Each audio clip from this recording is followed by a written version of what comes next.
Appropriately for this podcast, the town of Windham sits in the northeastern region of Connecticut, known as the Quiet Corner. Much of the area is simple farmland, with rivers and lakes splitting the terrain and feeding the irrigation lines.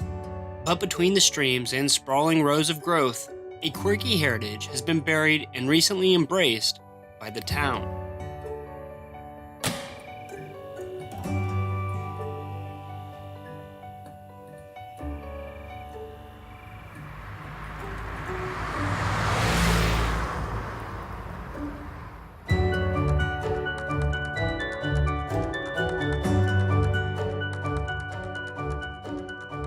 I'm Cody and welcome to Quiet Town, a weekly audible road trip to lost history and local lore.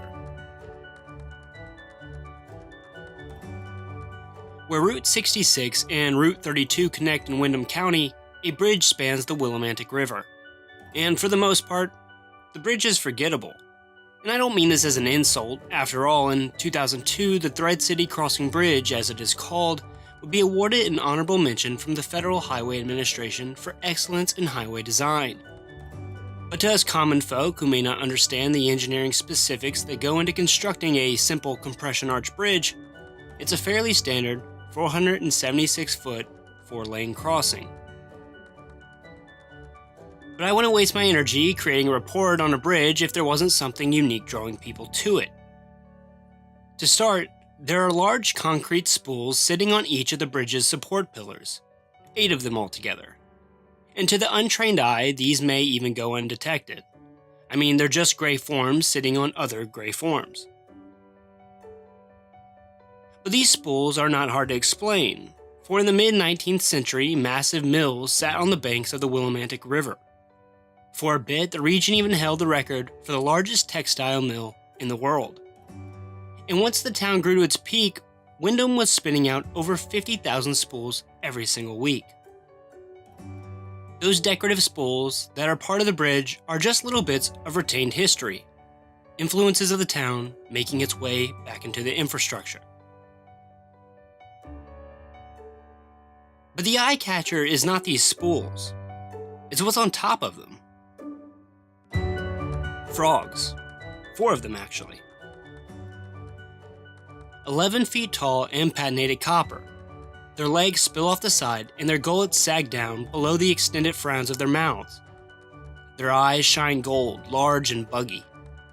And they are what congratulate you on your hike over the river. But how do they get there?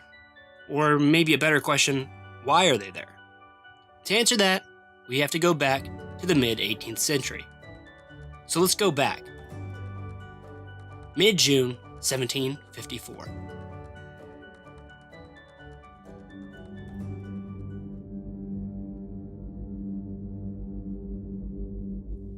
Tensions were running high in the settlement of Windham. The French and Indian War had broken out earlier that May, and the town was caught in the middle of these feuding sides.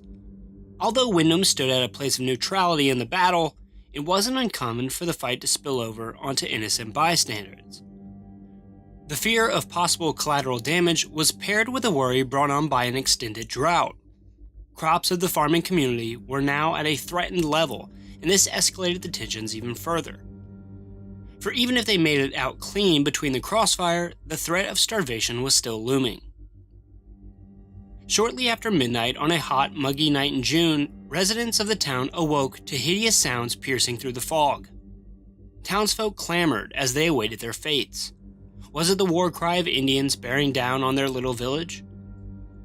The Puritan community even came to the conclusion that this cacophony may be the calling trumpets of Judgment Day, but an African-American man was quick to point out that this couldn't be Judgment Day solely based on the fact that it wasn't even daytime. Some residents locked their windows and prepared for an attack, while others took to arms and the offensive. Brandishing weapons and guiding their aim to the shrieking unknown. As they waited with their guns drawn, villagers listened intently, still trying to decipher the sounds. From the thick haze, names were heard being called, specifically the name of 2 Windham lawyers. Jedediah Eldricken, and Eliphalet Dyer. Dyer was familiar with John Adams, the John Adams, that would later be elected as our second president of the United States. And by Adams' own words, Dyer was, quote, long-winded and tedious. But as the story would have it, Dyer also happened to be in charge of the town's militia. So under his command, he gathered the men and directed them to the outskirts of the land. They lined up back towards the town and muskets toward the vile sounds of the forest. And on Dyer's signal, the men fired blindly into the abyss. Over and over and over again. Until the sun arose and the noise tapered into silence. The fog burned off and the gun smoke cleared, and all the men were left standing, healthy and victorious. The Windhamites celebrated their achievements over the mysterious assailants. Their sleepless nights had resulted in the silencing of vocal aggressors, and it was now time to get some answers. So a scouting party left to investigate their fallen foes. But as they stepped through the brush, they did not find bodies. They did not find trails of blood, nor did they find the footsteps left by a retreating army. Instead, they found a dried-up pond, and on the banks, the corpses of hundreds of frogs. Quiet Town is made possible by PickyPuppySamples.com. I know from growing up around dozens of animals that every furry family member has their own personalities, and if your dog is anything like mine was, their personalities may lie somewhere between stubborn and picky, especially when it comes to their food.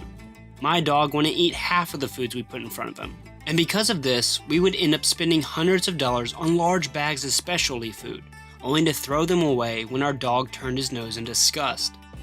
And the people at Picky Puppy Samples know that issue all too well. So they created sample-sized dog food. Try all the top-rated dog foods without committing to large expensive bags.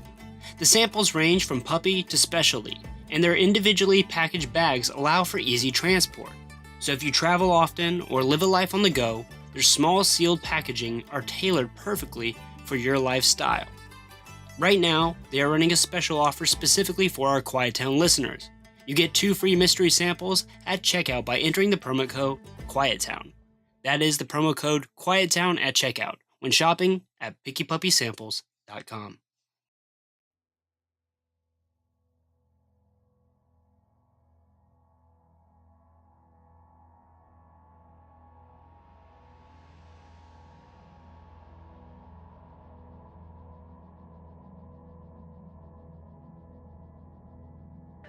The water basin belonged to that lawyer and militia leader, Eliphalet Dyer.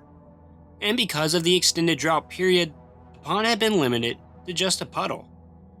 The Windhamites were not the only ones fighting all night. Hundreds of frogs had converged on the last collection of standing water, and they had been loudly duking it out in a metaphorical game of King of the Hill. Or King of the Pond, actually. The terrifying sound compared to the trumpets of Judgment Day were instead frustrated, croaking frogs. Due to the thick, misty air, the sound carried and echoed in a swallowing ambiance.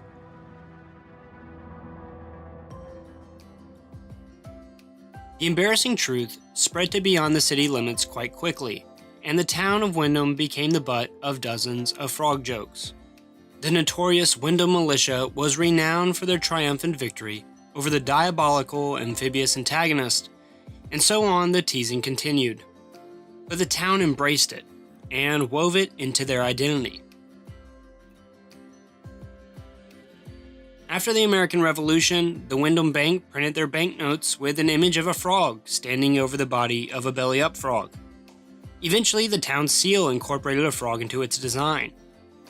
There were at least 3 ballads written about the faux pas, and in 1888, it was adapted into an operetta, essentially a short opera, titled The Frogs of Old Windham, and it was still being performed in the town up until a few years ago. When the Thread City Crossing Bridge was in its design phase, a version of it only called for those concrete pillar-like spools, but the town didn't feel it truly embraced the entire history of the area.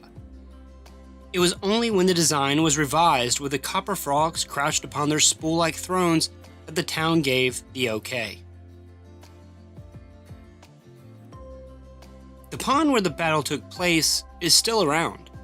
It is now appropriately called Frog Pond, and you can still see it yourself. It's about a mile east of Windham Center and just off Scotland Road.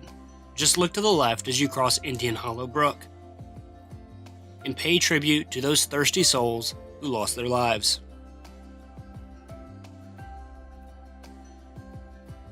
It's important for us to laugh at ourselves. We all make mistakes during our lives, and often it makes it worse for ourselves when we let the embarrassment turn to anger. None of us are perfect, not even the town lawyer or militia leader. Heck, not even the entire town of Windham, Connecticut.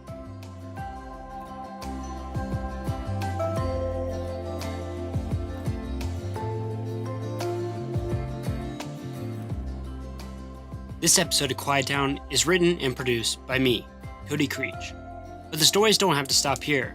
By subscribing to Quiet Town on Patreon, you'll be able to access exclusive content. Find me on Facebook, YouTube, and Instagram at Quiet Town Podcast, Twitter at Quiet Town Pod, and don't forget to leave us a 5-star review on iTunes. We live and die by the stars. Also, find us at our website at quiettownpodcast.com. Message me. I want to hear from you. Tell me your favorite Quiet Town stories, and one day, it may just become an episode itself. I love listening and learning just like you. So, tell me a story. And of course, thank you for listening. I'll be back next Monday with a brand new episode.